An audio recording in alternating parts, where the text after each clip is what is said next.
ಬೆಳೆ ಹಾನಿ ಬಗ್ಗೆ, ಪ್ರವಾಹದ ಬಗ್ಗೆ ಕರ್ನಾಟಕ ಬಿಜೆಪಿ ವಿರೋಧ ಪಕ್ಷದ ನಾಯಕನಾಗಿ ನಮ್ಮ ತಂಡ ಪೂರ್ತಿ ನಾವೆಲ್ಲರೂ ಕೂಡ ಬೆಳಗಾವಿ ಮತ್ತು ಬಿಜಾಪುರ ಭಾಗದಲ್ಲಾಗಿರ್ತಕ್ಕಂಥ ಫ್ಲಡ್ಡಿಂದ ಅನಾಹುತ ಏನು ಬೆಳೆ ಹಾನಿ ಆಗಿದೆ, ರಸ್ತೆಗಳು ಹಾಳಾಗಿದೆ,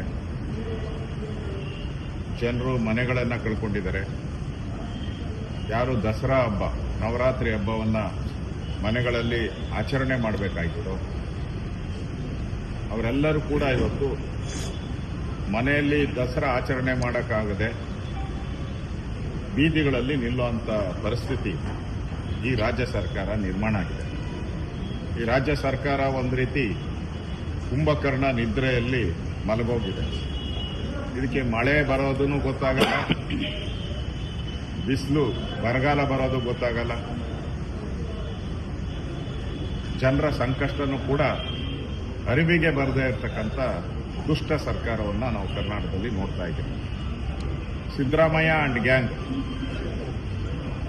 ಇವರಿಗೆ ಒಂದೇ ಒಂದು ಜ್ಞಾಪಕ ಬರೋದು ಜಾತಿಗಳ ಮಧ್ಯೆ ವೈಮನಸ್ಯ ಮಾಡೋದು, ಧರ್ಮಗಳ ಬಗ್ಗೆ ಬೆಂಕಿ ಹಂಚೋ ಸಿದ್ದರಾಮಯ್ಯ ಇವತ್ತು ಕರ್ನಾಟಕದಲ್ಲಿ ಒಬ್ಬ ಮುಖ್ಯಮಂತ್ರಿಯಾಗಿ ಕಳೆದ ಒಂದು ತಿಂಗಳಿಂದನೂ ಕೂಡ ರಾಜ್ಯದಲ್ಲಿ ವಿಪರೀತ ಮಳೆಯಿಂದ ಬೆಟ್ಟ ಕುಸಿತ ಆಗಿದೆ.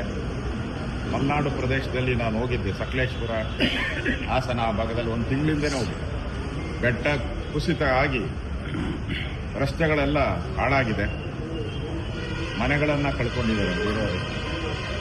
ಮುಖ್ಯಮಂತ್ರಿ ಈಗ ಮೊನ್ನೆ ನಮ್ಮ ಬಿಜೆಪಿ ತಂಡದ ಘೋಷಣೆ ಆದಮೇಲೆ ನಾವು ಪ್ರವಾಸ ಮಾಡ್ತಾ ಇದ್ದೀರಿ ಅಂತ ಟಿಪಿ ಹೋದ್ಮೇಲೆ ಎಚ್ಚೆತ್ಕೊಂಡಿದ್ದಾರೆ ಸಿದ್ದರಾಮಯ್ಯ.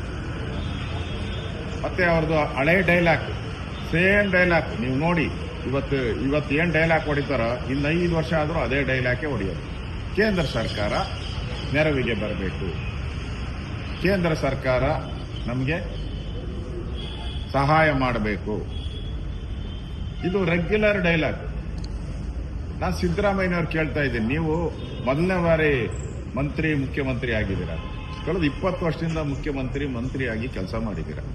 ಒಂದು ಸಾಮಾನ್ಯ ಜ್ಞಾನ ಬೇಕಲ್ಲ ನಿಮಗೆ, ಒಂದು ಕಾಮನ್ ಸೆನ್ಸ್ ಅಂತ ಬೇಕು.